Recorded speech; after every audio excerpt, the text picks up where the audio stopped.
My name is Joseph. I live in a town called Nazareth, although I'm originally from this little place called Bethlehem where I lived as a boy.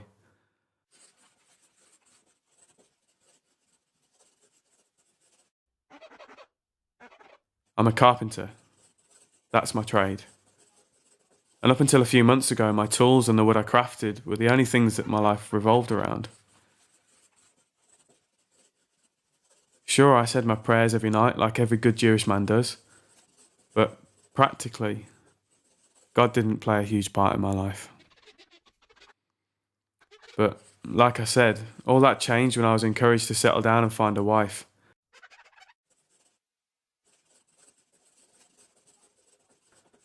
I had my own house, a solid source of income, and reasonably handsome features. What more could a woman want? I had already set my heart on the woman I wanted. I remember the first time I laid eyes on Mary. Her long dark hair, her beautiful brown eyes, strong arms from working in her father's fields. And I've been told she was smart too. She was young and pure, and as soon as I saw her, I knew she was the one for me. I'd already started to plan out our life together, but it didn't quite work out as I'd intended. You can't imagine how I felt when, after our betrothal, I discovered she was pregnant. Having not touched her myself, I knew she could no longer have been the pure and innocent girl I thought she'd been. I was crushed, angry, and embarrassed.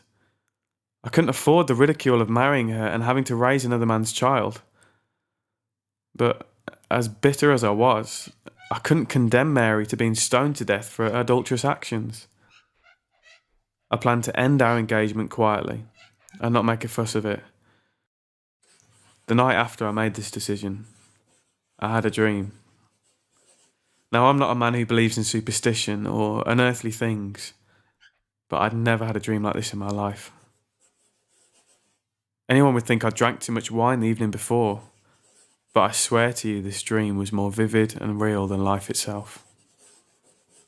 I was standing in my workshop when a man appeared beside me. He was a man, and yet he wasn't. I couldn't quite make out his face, and he was clothed in a material so white I had to squint just to look at him. I made a mental note to ask him what washing powder he used. Before I could say anything, the shining figure said my name, clearly, in a way that made every hair on my body stand on end. He called me a descendant of King David. I'd heard rumours that my family line was one of distant royalty. My dad used to joke about it a lot. But really, a carpenter, descendant of a king? Yeah, right. Then this is what he said.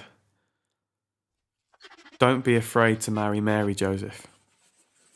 The child she carries inside her is not from any man, but from the Holy Spirit.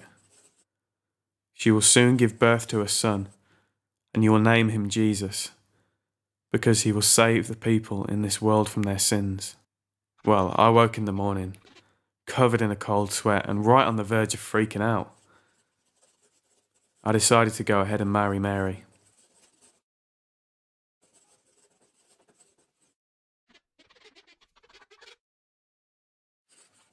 And you know the rest.